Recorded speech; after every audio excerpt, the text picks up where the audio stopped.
To all my people out there dealing with chronic digestive issues, whether that's IBS or inflammatory bowel disease and others, who are actually experiencing gut dysbiosis, SIBO, and or leaky gut, um, these are not root causes. They're also symptoms. So let me explain. So it's well known within the naturopathic and integrative medicine community that the so-called underlying drivers or root causes of these issues are actually related to deeper underlying issues in the gut, namely these three key areas known as gut dysbiosis, which just means a significant imbalance of bacteria in our gut microbiome, small intestinal bacterial overgrowth, otherwise known as SIBO, where gut bacteria have translocated in significantly excessive amounts into the small intestine where they shouldn't be, and intestinal hyperpermeability, aka leaky gut, where the integrity of the lining of our small intestinal wall has become compromised, allowing substances such as food particles or bacteria to leak into the bloodstream and drive chronic inflammation. When I meet clients with significant gut issues, I generally explain to them that they likely have at least one or usually a combination of all these factors going on, and that yes, they can be tested for to get some clarity on what exactly they need to treat in their gut, to direct their treatment individually and effectively. What I place a lot of emphasis on when framing how we address these deeper underlying issues of the gut is that although many websites, blogs, practitioners, including myself in the past, refer to and word language or frame SIBO, leaky gut and dysbiosis, as the root causes of their gut issues, it's actually really important and a lot more helpful to understand that they're not really root causes, they're also symptoms.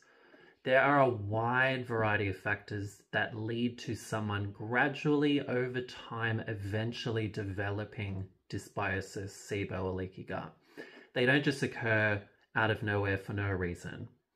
They have their own underlying causes and contributing factors, and it's never just one thing. There are many, many variables to consider. Because I get asked every week by clients, so why do I have SIBO or leaky gut? Like, why do I have dysbiosis? What caused it? And I explain to them that these things develop over time due to a combination of contributing factors and their accumulation over time. And eventually their threshold gets pushed and pushes them into symptoms. There may appear to them to be a catalyst of an event, so to speak, that they clearly remember was when their symptoms started, whether that was a gastro infection or after antibiotics or after a heavy night of drinking. But in my opinion, this was likely the straw on the camel's back, so to speak. Because if the many contributing factors that drive dysbiosis, SIBO, and leaky gut have been in the background for some time, a more intense event, such as an infection or the antibiotics or whatever, are then very likely to push their threshold into significant dysbiosis, SIBO, or leaky gut. So there are so many contributing factors to consider, but not limited to a history of medication use, of which there are so many, but antibiotics, anti-inflammatory drugs, oral contraceptives, and more.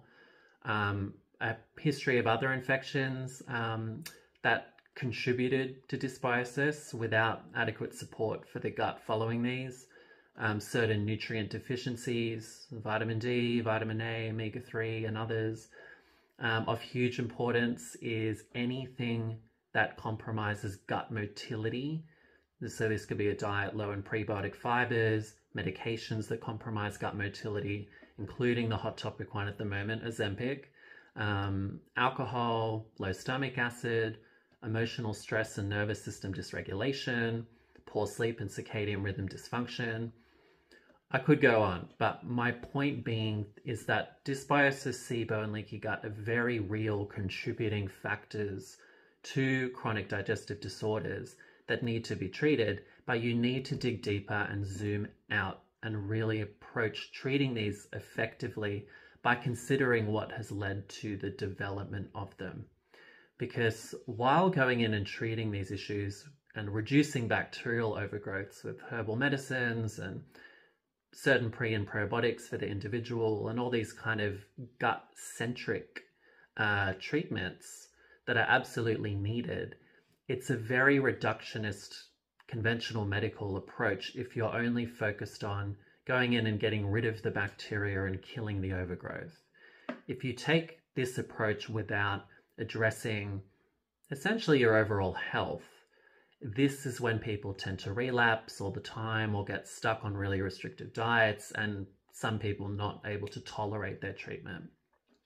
So I honestly approach most of my treatment and assessments in this way, in that a diagnosis, while very useful to have, is usually also a symptom.